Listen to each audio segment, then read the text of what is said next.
doctrina me gusta porque entonces coloca que los vientos de doctrina son establecidos por estratagema, que es la misma palabra estrategias, que es la misma palabra maquinación de hombres que para engañar emplean con astucia artimañas del error. Está diciendo aquí que las doctrinas de hombres son hechas por gente astuta, de manera premeditada, con alevosía, para engañar a los niños que andan fluctuando. Lo está diciendo Pablo, no lo estoy diciendo yo. Por eso Jesús le dijo al pueblo de Israel, hablándole directamente a los fariseos, ustedes tienen un serio problema.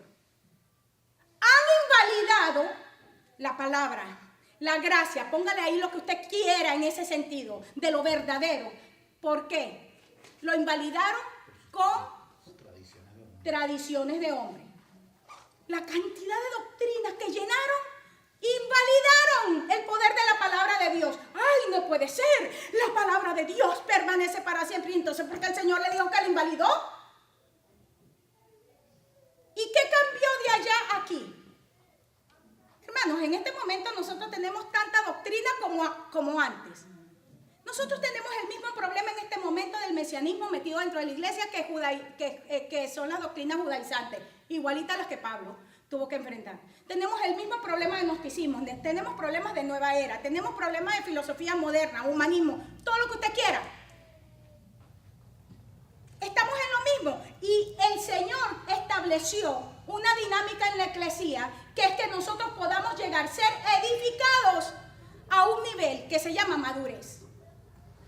Y madurez tiene un tamaño. ¿Y cómo sé yo que soy maduro? A mí, yo siempre recuerdo que mis hijos me preguntaban, ¡ay! ¿Y cuándo voy a poder tener novia? Y yo decía, cuando esté maduro. Y entonces hacían la pregunta, ¿y cuándo según tú voy a estar maduro? Aquí está la palabra. La madurez se manifiesta en que el cuerpo bien concertado, respetándonos los unos a los otros en nuestras diferencias, en nuestras funciones, en nuestro llamado, crecemos juntos y nos edificamos en amor. Eso es madurez. No puede ser. Yo tengo 25 años en la iglesia, pero sigue siendo un inmaduro. Tú puedes tener 50 años en la iglesia y sigue siendo un inmaduro. Porque resulta ser que el tiempo no determina la madurez, sino la capacidad que has tenido para entrar en el proceso dinámico de formación que se produce por el roce entre los miembros. Me voy, porque en esta iglesia todos somos unos antipáticos perfectos. Yo siempre digo esto, yo soy diamante. Si usted es un puro barro, bueno, ese es su problema, pero yo soy diamante. O sea que Dios utiliza el diamante para cortarme. ¿A quién va a usar Dios? ¿Cómo te ves tú? Ay, soy tan barro que caen 3 gotas de agua y me echo a perder. Ok, ese es tu problema. Yo no me meto con tu naturaleza. Si te dejas, por eso lloras, perfecto. No lloro por eso contigo. Pero tú dices que tienes valor, tú dices que eres importante, tú dices que eres fuerte, que tienes llamado. Ok, hierro con hierro se afila. ¿O no? Ah, no, yo soy hierro. Ah, pero quiero que me den, por favor, con la matica blanca esa que está allí. No, señor, eso no es así. Diamante con diamante se corta. Amén. Hay una dinámica en la eclesía. Yo estoy repasando. Ahora sí entramos. Vamos a ver el paralelismo. Si todo lo que hemos visto en las últimas 3 semanas, ¿cómo lo aplicamos? Vayamos al nuevo punto allí. Dios está desarrollando en nosotros corazón de padre. Y vamos a ver el caso de Esther. Esther 2:7. Mardoqueo estaba criando a Hadasa, es decir, Esther, hija de su tío, pues ella no tenía ni padre ni madre. ¿Cómo es eso? Él estaba criando a Hadasa, a Esther, hija de su tío, pues ella no tenía ni padre ni madre. Aquí vemos el caso de una huérfana siendo criada por un eunuco. Recuerden que estamos hablando de que la paternidad espiritual, que tiene que aplicarse a lo natural, no tiene nada que ver con tu género, con tu edad sino que este es el corazón que Dios está estableciendo en este tiempo. Amén. Esta parte que les voy a decir no aparece allí, porque le estuve repasando esta tarde. Y es que lo que pasa es que a mí me gusta repasar y repasar y repasar, y ya se saca el material. La palabra para hija que se está usando aquí en el hebreo es la palabra bat. Y esta palabra, estudié, fue la raíz primitiva, que es la que me interesa, que es la palabra banaj. Y esta palabra es la que se utiliza en el hebreo antiguo, en casi todas las lenguas semitas, para hablar de construir. Es la misma palabra que se utiliza en Génesis 8:20 cuando se dice que Noé construyó un altar. Es la misma palabra que se utiliza en Génesis 4:17 cuando dice que Enoc edificó una ciudad, pero implica que también la fundó. El verbo, este verbo baná, que es donde me voy a centrar, porque entonces tiene dos cosas interesantes. Edificar, que ya sabemos que tiene que ver con construir, y la siguiente palabra es que es manufacturar. ¿Quién me explica qué es esta palabra? Ajá, fabricar. Ensamblar. Crear algo completo. ¿Qué más? ¿Qué implicación tiene esa palabra? Es como armar todo. Armar. La intención es crear algo con las manos. Exacto. Aquí es donde quiero pararme. Mano. Exacto. Es importantísimo ver esto para que podamos entender lo que está hablando aquí de Esther y cómo nosotros vamos a hacer todos los principios que vimos las semanas anteriores, cómo los vamos a aplicar. Es ensamblar con las manos, es construir con las manos. Entonces esto me está hablando de la palabra que yo les coloqué allí, que es la palabra forjar, como un proceso manual, como forjar es el proceso artesanal donde cada pieza se forma con un fin y un uso particular. Ahí lo tienen. Cada pieza que es forjada tiene un destino y un propósito particular. ¿A qué me lleva esto? Porque esto es importante. Estamos hablando cómo aplicamos todo lo que hemos aprendido y tomamos el ejemplo específico de alguien que no tenía hijos y que estaba incapacitado para tener hijos porque era eunuco. Le habían cortado todo, cortadito, ¿saben? ¿Ok? No podía. Y ella no tenía mamá ni papá, ni él hijos, ni ella tenía padres. Y es interesante, y lo coloco en una de las frases, porque la necesidad de ambos fue suplida en su relación.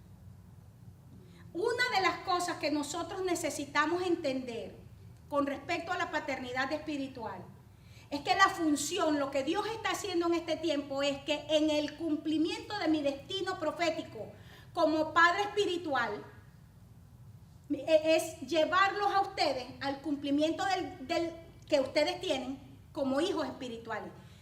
Tanto yo los necesito a ustedes como ustedes me necesitan a mí. No es una relación de ustedes me necesitan, si no se relacionan conmigo adecuadamente, se van. No, es que mi destino profético es ser padre.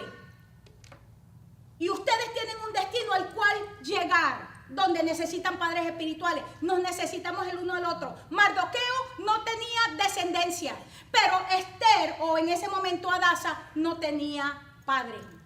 No tenía nadie que la sustentara, nadie que la protegiera, nadie que la nutriera. Entonces, ambos suplen sus necesidades en una relación padre e hijo. Cuando estamos hablando de forjar, porque quiero que nos quedemos aquí, pensemos por un momento, y esto lo hablábamos en alguno de los capítulos de la palabra profética, cuando hablábamos de las trompetas de plata. Y la característica de estas trompetas era que no podían ser sino forjadas ¿cómo? ¿Quién se acuerda? A martillo. No podía otra esas trompetas. Pero ¿qué pasó también cuando estudiamos el candelabro que representaba la iglesia? Justamente, el candelabro, que es el símbolo de la iglesia, también era forjado a martillo. Y estudiamos que era ¿cuántas piezas? ¿Cuántas piezas tenía el candelabro? No, piezas no, era una sola pieza forjada. Exactamente, era una sola pieza.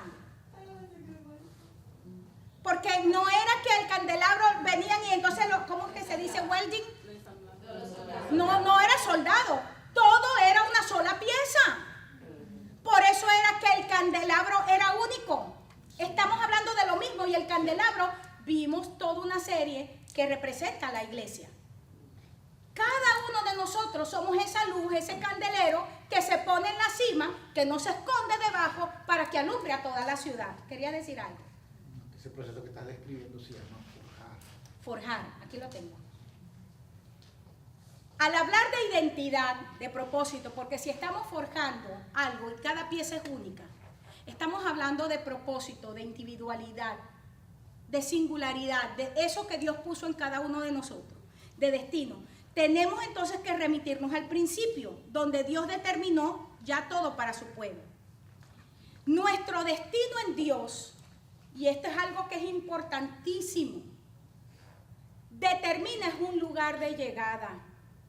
Es donde ese lugar de llegada es el lugar donde el propósito de Dios para mí ha sido establecido.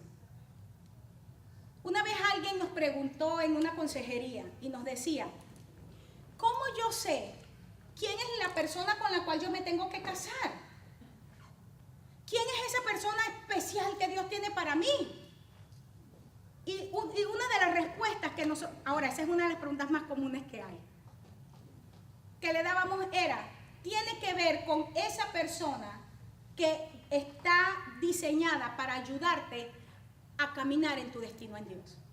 No todo el mundo está diseñado para hacerte llegar a ti donde Dios quiere que tú llegues. Hay mujeres espectaculares y hay hombres súper espectaculares, pero no todos están diseñados para hacerme llegar a mí a donde tengo que llegar, ni a ti. El propósito en Dios, que es lo importante para mi vida, ese destino, que es en lo que estamos forjando, es el lugar de llegada para que nosotros podamos ser plenos. Amén. Nuestro destino en Dios es el lugar del cumplimiento de la misión de vida que nos ha sido asignada. Es decir, mi destino en Dios no es lo que hago, sino es llegar al lugar donde estoy siendo comisionado. Pregunto, véanlo de esta manera porque siempre veo las caras. ¿Cuánto tiempo duró David? Lo decía yo en alguna de las clases. Desde el 25 años. Desde el primer día que fue ungido por rey hasta que fue rey sobre toda Israel pasaron 25 años. Su destino empezó a ser forjado desde el momento que él estaba solo cuidando las ovejas del Padre. Pero el comisionamiento, ese lugar donde empezó a cumplir, ¿cuál era su misión? Ser rey. La misión de David era ser rey, pero en el forjar su destino para llegar al lugar de su misión, ¿qué pasó? Mató leones, mató osos, mató gigantes, se escondió de Saúl, se amargó, se metió en una cueva, se salió de la cueva, se hizo el tonto. ¿Sí o no? Se fue con los enemigos. Se fue con los enemigos, regresó para acá. Pasaron muchas cosas. Y todo ese proceso fue para llevarlo ¿a dónde? Que era su lugar de misión, que era empezar a ser rey. Ahora sí estamos entendiendo lo que yo estoy hablando. Forjar tiene que ver, es todo el proceso para que tú empieces a cumplir el comisionamiento de Dios para tu vida. Ahora sí lo entendimos. Moisés, 80 años. Moisés, 80 años. 40 en la corte de Faraón y 40 en el desierto. ¿Cuál era la misión de Moisés? Liberar al pueblo de Israel. 80 años que se vieron, vamos a decir, que dieron su fruto en una noche y después caminar con ese pueblo 40 años más por el desierto. Pero esa era su misión, 80 años para sacar a un pueblo de la esclavitud de Egipto y después sacarlo de la esclavitud mental. Ahora sí entendimos. Este proceso de formar, de edificar, de forjar, es llevar a los hijos naturales o espirituales al lugar donde van a empezar a caminar en su comisionamiento en Dios. Amén. Tengo una tercera cosa que les escribí allí. Nuestro destino en Dios es el ámbito especial donde tú te desarrollas y te desenvuelves basado en tu diseño, donde eres de verdadera bendición para aquellos que te rodean. Esto es importante que lo tengas. Porque entonces, así como no todos los hombres son la gente que Dios va a usar para que yo camine en mi destino, ni todas las mujeres para que Luis camine en su destino, tampoco toda la eclesía como una expresión local del cuerpo es el lugar para yo desarrollarme, como tampoco no cualquier parte en el mundo es el lugar donde Dios me quiere. ¿Dónde estoy llamado a estar? En el momento y en el tiempo y en el espacio que me correspondió vivir. Esto es algo sumamente importante. Cuando nosotros nos movemos por propósito, nuestras decisiones estarán entonces ordenadas por ese propósito. Decía yo en alguna oportunidad, ¿cuál es el común de la gente en Estados Unidos? La mayoría de la gente inmigrante que viene a Estados Unidos viene con fuertes necesidades y esto es algo que nosotros no podemos negar. Y nos sentimos huérfanos cuando llegamos a este país. Y como huérfanos tomamos decisiones. Porque no estamos volcados a la prudencia de lo justo. Y entonces nuestras decisiones no están dirigidas por una visión sabia, sino por el vientre, por la necesidad. Vivo cerca de mi trabajo, pero nunca cerca del lugar donde me tengo que desarrollar para enfrentar, para asumir mi destino. Mis horarios dependen del trabajo que me ponen afuera. O sea, nosotros nos quedamos cual animalitos silvestres. Todo lo normal, lo común y corriente es lo que determina lo que yo hago. ¿Cuántos enfrentamos esa realidad? Todos nosotros enfrentamos esa realidad. La diferencia es cómo la asumimos. Como siempre digo yo, ¿cuál es la diferencia? Nosotros igual tenemos que enfrentar esa realidad de todos los días. Pero cada uno de nosotros decide qué determina tus objetivos diarios, qué determina tus estrategias, qué van a determinar tus decisiones. ¿A dónde quieres llegar? ¿O quieres sobrevivir el resto de tu vida? Forjar. Necesitamos en nuestras vidas personas tipo Mardoqueo, que tienen prudencia de justos. Amén. El Padre Espiritual va a ministrar entonces, es la paternidad de Dios. Ya esto lo veíamos creo que en la segunda clase. Y yo les enseñaba que así como la iglesia es novia, esposa, es mujer, y la iglesia está formada de género masculino y femenino, ¿verdad? O sea, que el pastor es novia, esposa, es mujer, ¿no? Claro, porque es la iglesia. Y nosotros no estamos pensando, ay, es la iglesia, ¿verdad que no? Eso en ningún momento nos lleva a pensar que la gente va a perder su masculinidad, porque es un asunto espiritual. De la misma manera, varones y hembras ministran es la paternidad de Dios, porque no tiene nada que ver con el género. De la misma manera como hombres y mujeres son iglesia, que es la novia, de la misma manera varones y hembras ministran el corazón ¿qué? De padre. Porque el corazón de padre no es un asunto de macho varón masculino, sino es una decisión de proteger, de cubrir, de nutrir. Eso es. Y yo les decía, ¿por qué Dios se revela a sí mismo como padre y no como madre? Y esto es lo que va certero en contra de la adoración a las Marías, porque como cada país tiene su propia María, ¿verdad? Cada país tiene su propia María. En el mío hay como varias Marías, ¿no? Sí, en mi país no crean que hay una sola María. Hay varias Marías. Y no son las 3 Marías de las que habla la Biblia. Tenemos unas cuantas Marías allá. Pero, ¿qué es lo que va a encontrar? Porque el padre les decía, la mamá ama porque lleva 9 meses el bebé. Es parte de nosotros. Se nos comió los dientes, se nos comió el pelo, se nos comió las uñas, nos quitó el 60 y nos dejó el revienta. ¿Entiendes? ¿Cómo nos vamos a amar? Si ese muchacho, esa muchacha tiene el fósforo, el hierro, el calcio, todo lo que teníamos nosotros. Ahora tenemos osteoporosis, ahora me duele la cadera. ¿Ok? Claro que lo amamos. Pero el papá ama por decisión. Por fe. Eso es ahora que tenemos, les decía yo, el ADN. Pero antes, este es tu hijo. Oye, se parece al lechero, pero si tú dices que es mi hijo, por fe. Uy, se parece al lechero. El papá tiene que amar por fe. ¿Verdad? Sí. Dios se reveló a sí mismo como Padre porque Dios escogió amarnos. Dios decidió amarnos.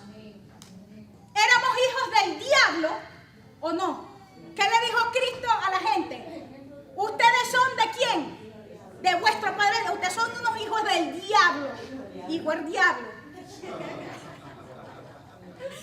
Así dijo, ¿verdad? Ay, eso lo dijo Jesús, yo no lo dije. Pero entonces Dios escogió amarnos y decidió ser papá de alguien que tenía como padre al diablo. Amén. Entonces, no. Miren lo que ocurre en este tiempo. Y esto lo vamos a ver más adelante, cuando empecemos a ver las aberraciones que hay en la paternidad. No es el momento, pero solo quiero mencionar. La gente dice, yo no puedo ser padre espiritual de tal persona, porque no. ¿Cómo? Si este está llegando ahorita, es gay, tiene SIDA. No, que se muere en 3 días. ¿Qué voy a hacer yo con eso? ¿Qué hizo Dios? ¿Usted cree qué es peor? ¿Ser hijo del diablo o tener SIDA? Pregunto. ¿Hijo del diablo? Claro. Y Dios decidió ser nuestro Padre. ¿Y qué empezó a hacer? Empezó a cambiar nuestro ADN. Eso es lo que hace la paternidad espiritual. Miren lo que hace un verdadero padre espiritual. Y esto es importante. Ministrar la paternidad de Dios es cambiar el ADN que tiene la persona. Es convertir al rebelde a la visión que hay, a la visión donde hay sabiduría. En Génesis 25, 17 al 18 hay una historia que es sumamente triste, que es Ismael. ¿Quién recuerda quién era Ismael? El hijo de Abraham, el hijo amado de Abraham. Porque no se olviden que Ismael, por todos los años, ¿cuántos? 13 años, antes de que naciera Isaac, era los ojos de Abraham. Abraham amaba a Ismael. Tan era así su relación que por eso es que Sara entra en celo con Agar, porque entonces Agar dijo, no, como está el preferido, listo, yo me convierto en señora. Y cuando Sara tiene a Isaac, que a Agar se le ocurre y al otro meterse con Isaac, le dice, bótalo. Y todo el mundo piensa que es que no, que Abraham, bueno, un mandilón, tuvo que obedecer. Abraham la decisión de sacar a Ismael de la casa fue casi cortarse un brazo, porque era su hijo amado. ¿Y qué produjo esto en Ismael? Miren ahí, dice que Ismael vivió 137 años. Al morir fue a reunirse con sus antepasados. Sus descendientes se quedaron a vivir en la región que está entre Havilá y Sur, cerca de Egipto, en la ruta que conduce a Siria. Y esta es la clave. Y allí se establecieron ¿cómo? En franca oposición a todos. ¿Cuál es la característica de la gente huérfana? ¿Por qué se utiliza rebelde? Porque es alguien que es testarudo. Ismael, después de ser el hijo amado, se sintió rechazado, se sintió abandonado. ¿Y fue mentira? Pregunto. No. Fue una experiencia, así como fue de terrible para Abraham, fue de terrible para Ismael. ¿Y qué llevó esta decisión, ¿qué hizo en Ismael? Lo hizo un hombre completamente rebelde, opuesto a cualquier relación de hermandad hasta el día de hoy. Aquí lo dice. Pero ¿cómo sanamos entonces el corazón huérfano? Porque si esta es la gente que Dios nos está trayendo, entonces tenemos un serio desafío. Tenemos un gran trabajo por hacer. ¿O no? ¿Qué cree usted? A mí me asusta cada vez que yo leo estas cosas. A mí me asusta, y le voy a decir, porque a pesar de yo ser una mujer de carácter y de gobierno, yo he llegado a la conclusión que no es fácil sanar el corazón herido de la gente. No es. Si los amas mucho, empiezan a decirte, ¿qué quiere de mí? Está buscando algo. Y si dice, no lo voy a parar. Ay, me voy porque la pastora no me ve.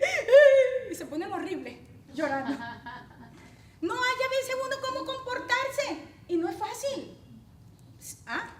Un padre que desea cubrir paternalmente es alguien que va a sanar las heridas que están en la persona.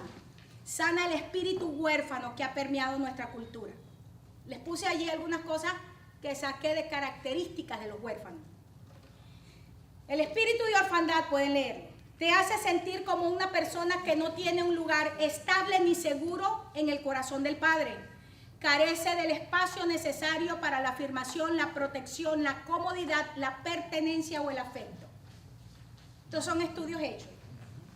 Una persona con espíritu huérfano es alguien que piensa que tiene que estar dándole con los codos al otro para buscar un espacio para establecerse. No estoy señalando a nadie, pero quisiera que cada uno de nosotros nos revisáramos. Yo tenía espíritu huérfano. Y tuve que ser sanada del espíritu huérfano. Y lo que me da la autoridad de hablar sobre el tema es haber vivido no solamente el hecho de ser huérfana espiritualmente y emocionalmente y naturalmente, porque teniendo papá, yo me crié sin papá. Sí, y a la vez el proceso de sanidad para convertirme en alguien que pueda ayudar a otro. Y les estoy diciendo, esta es una situación seria. Hacemos las cosas en la iglesia porque necesitamos sentirnos necesitados. Necesitamos sentirnos admirados. Necesitamos que alguien nos afirme. El día que la gente no reconoce el trabajo que hicimos, nos vamos cabizbajos pensando que nadie vio lo que hicimos. Eso es lo que está diciendo aquí. La orfandad te convierte, número 2, en alguien autoorientado. Es decir, que no buscas nunca el input, ¿cómo se dice? La entrada. Las sugerencias de los demás. Te haces solo, introvertido, porque no tienes a nadie de quien tomar la herencia de Dios, la herencia que Dios te ha dado. ¿Cómo sabemos que estamos huérfanos? Miren, hermanos, hay gente que ha caído en situaciones, por ejemplo, déjenme llevarlo a la iglesia, de orfandad espiritual, porque vienen de lugares donde han sido tan abusados, que aunque llegan a lugares donde estamos caminando, por lo menos con cierto orden y con cierto corazón, no pueden creer que alguien tenga un corazón bueno para ellos. Y no porque sean malas personas, sino porque están inhabilitados por las heridas, por las callosidades, por las amputadas que recibieron en el proceso. Y eso es lo que nos toca sanar. Nuestro trabajo es sanarlo, y probablemente muchos de ustedes necesiten ser sanados antes de poder decidir que van a ser padres espirituales, pero no significa que no tienen un comisionamiento como padres, porque esta es la unción de los últimos tiempos. Y todos los que estamos aquí estamos llamados a ejercer la paternidad espiritual. Si estamos inhabilitados en el momento presente, lo que necesitamos es entrar en el proceso del Señor, y el proceso del Señor siempre es bueno. Este espíritu hace que creas que tienes que esforzarte, alcanzar, competir, ganar, todo lo que deseas obtener en la vida. Y esto fácilmente te lleva a una vida de ansiedad, miedo y frustración. Y siempre les he dicho, nosotros venimos acá es aprender para hacer primero una introspección. Yo no necesito estar pensando, ay, esto es para Norma, porque es que mira la Norma. No. A mí no me importa si Norma es huérfana o no es huérfana, yo necesito ver qué tengo yo. Mi marido no vino hoy, esto lo necesitaba escuchar. No. No sabía que iba a decir eso. Sí, el mío vino gracias al Señor. Este espíritu huérfano hace que desarrolles una incapacidad para mantener relaciones duraderas. La verdadera razón por la cual la gente no puede echar raíz es porque tiene espíritu huérfano. Mira cómo pensamos. No te olvides que yo vengo de ahí. Ya les conté, iniciando esto, les conté cómo fue mi preparación para poder entrar a un matrimonio adecuado. Si mi papá me abandonó, que estaba obligado a amarme, ¿quién dijo que alguien me puede amar? O si mi mamá no me protegió cuando debió protegerme, porque otro se va a interesar en mí. Esa es nuestra manera de pensar. Y si no somos sanados de eso, nosotros no podremos tener relaciones con nadie, ni siquiera con nuestro cónyuge, ni siquiera con nuestros hijos. Porque aunque los parimos y los amamos, la palabra es inhabilitados. En español tiene H, ¿verdad? Inhabilitados. Eso significa sin habilidad, sin la capacidad para amar y ser amados. Este espíritu entonces desarrolla la incapacidad para mantener las relaciones duraderas, en primer lugar con un liderazgo. ¿Por qué? Porque si mis relaciones con mis primeras autoridades naturales fueron tan frustrantes, tan terribles, tan dolorosas, ¿quién me dice a mí, quién me garantiza a mí que otra persona que está ejerciendo un rol como el de mi papá, que era un borracho, mi papá le pegaba a mi mamá, y cuando quería manosearme me manoseaba? Ay, ¿y quién dice que el pastor no hace lo mismo? Aunque entre paréntesis pues tenemos un, caramba, en este momento ¿cuánto? No quiero ponerme a decir qué porcentaje. ¿Cuántos vieron la noticia ayer tan desagradable de este pastor Carlos Rivas, famoso de una mega church en Salvador? Y él, mire, créanme lo que si yo hubiera estado cerca, seguro le meto 2 patadas por ahí abajo. El tipo todavía se lo están llevando preso porque estaba abusando al amante en el hotel.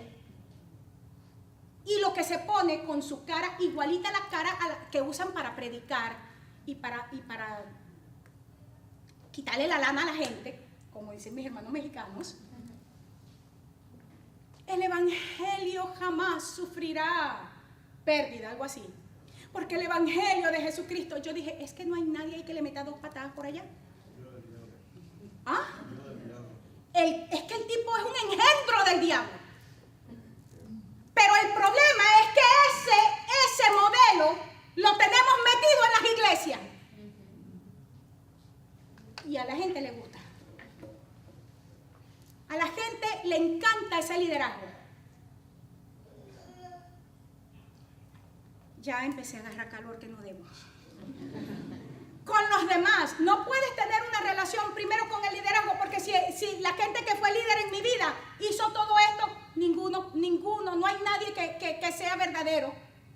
Pero con los demás, hermanos, si no podemos, o sea, si fuimos inhabilitados, es que a mí me gusta mucho esta palabra. La inhabilidad habla de haber sido amputados, tanto a nivel emocional como a nivel espiritual. Hubo algo que se cortó en nuestra vida, algo que se quitó. Y me quitó esa capacidad para yo poder dejar que la gente me abrazara. ¿Ustedes no han abrazado a gente que ven acá, pastor? Ustedes a veces no van a saludar a gente y abrazan. Abraza. Te quiero abrazar.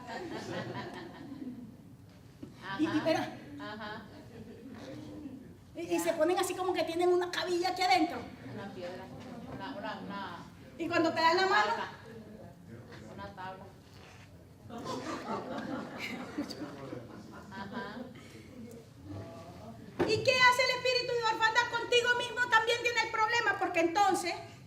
carretera sin dirección, no tienes visión, no puedes tomar decisiones. Eso es lo que hace un espíritu huérfano. Te deja en una oscuridad. Hay un caos interno que te impide saber hacia dónde vas. ¿Qué esperas? ¿Para qué existes? Hay gente que uno le pregunta, ¿qué has pensado hacer con tu vida en los próximos 5 años? Ay, yo no lo había pensado. Yo sé que estoy frente a una persona huérfana. Una característica de alguien huérfano es alguien que no sabe qué va a pasar en su vida en los próximos años.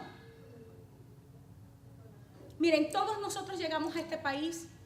No hay nadie nacido aquí de nacer. Bueno, allá está aquella niña que sí. No, tu hija Cindy tampoco nació aquí. O sea que casi todos nosotros llegamos aquí a este país. Pero la mayoría, no voy a señalar a nadie, pero lo sé por los estudios que he hecho y por el tiempo que ya tengo aquí. Haciendo un muestreo, 90% de las personas que están aquí cuando llegaron solo vinieron con la idea de trabajar para tener una vida mejor.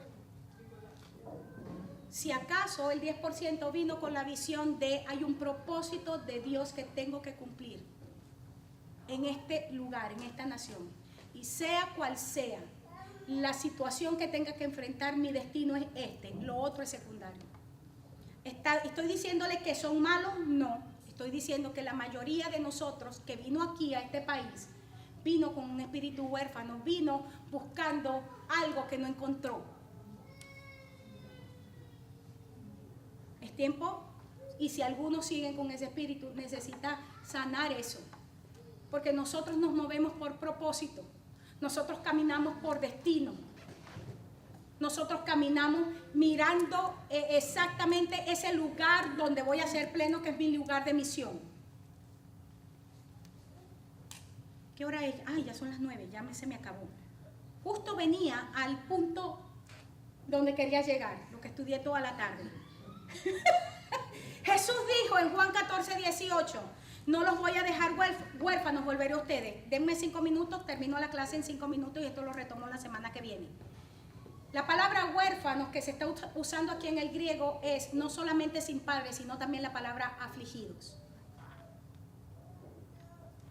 La otra connotación es de aflicción. Por eso es que el contexto en el cual Jesús está hablando, Él está diciendo, yo les voy a rogar al Padre para que envíe un consolador. No dijo para que le envíe el Padre, sino que al Padre le voy a pedir que les envíe otro consolador en el contexto que está hablando de orfandad. Porque la orfandad no es solamente el que no tienes padre, sino que hay una aflicción, hay un dolor, hay una herida interna que es lo que te nubla la visión. Y entonces, a partir, que es lo que voy a enseñar la próxima semana, de las funciones del paracleto, del espíritu del que consuela, vamos a ver el perfil del Padre espiritual. Porque si eso es lo que el Señor está trayendo a nuestras vidas para sanarlo, que es el Espíritu Santo en nosotros habilitándonos, ¿verdad? Formando en nosotros, construyendo, equipando, sacando en nosotros lo que no había, para que nosotros seamos entonces miremos cuáles son las características de ese consolador, para que nosotros podamos cumplir Isaías 61. Una de las cosas que dice, ¿cuál es? Que además que dice, el Espíritu de Jehová el Señor está sobre mí, por cuanto me ha ungido Jehová para. Y entonces empieza a dar, pero una de las cosas que el Espíritu Santo, que la unción viene a nuestra vida, es ¿para qué? Para que a los afligidos de Sión, y no dice a los afligidos y se quedó ahí, sino a los afligidos de Sión, a los huérfanos de la iglesia, se les dé ¿qué? En lugar de espíritu angustiado. Y da 3 cosas que son bien interesantes. Eso lo vamos a ver la semana que viene. Amén.